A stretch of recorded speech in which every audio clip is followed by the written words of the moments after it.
අත්හැර දැමූ රෝහල මැද අර්ජුන් තනිවම ඉදිරියට ගියේ දැඩි බියකින් හා කුතුහලයකිනි.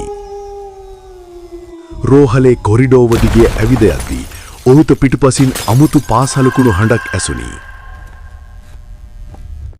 ශල්‍යාගාරයේ දොර විවෘත වූ සැනින් ඇතුළත වූ සිසිල් සුළඟ ඔහු සලිත කළේය. අසල තිබූ වීදුරු කැබිනට්ටුවක දිදුලන යමක් දුටු ඔහු ඒ දෙසට සෙමින් ලං විය.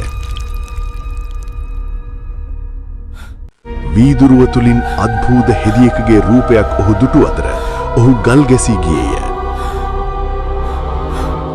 ඔහු වටපිට බැලූ විට මුළු රෝහලම ලෙයින් පිරී ඇති බව ඔහුට පෙනුනි. බිහිසුණු හෙදිය ඔහු පසුපස ලුහු බඳින්නට වූයේ වේගයෙන් කොරිඩෝව පුරා රිංගා යමිනි. මාරක හෙදිය ඔහු ඉදිරියටම පැමිණි අතර සියල්ල අඳුරේ ගිලී අවසන්ව ගියේය. වීඩියෝ එක හොඳයි නම් ලයික් එකක් දාලා ඔබේ අදහස කමෙන්ට් කරන්න. අනිත් අයටත් බලන්න ෂෙයා කරන්න. අපේ සෝෂල් මීඩියා ෆලෝ කරන්න. මේ වගේ හොල්මන් වීඩියෝ ඉස්සරහටත් බලන්න. දැන්ම අපේ channel එක subscribe කර සීනුව ලකුණ ක්ලික් කරන්න. අපි තවත් මේ වගේ හොල්මන් වීඩියෝ එකකින් හම්බ වෙමු. ඔයාලට සුබ දවසක්. Thank you.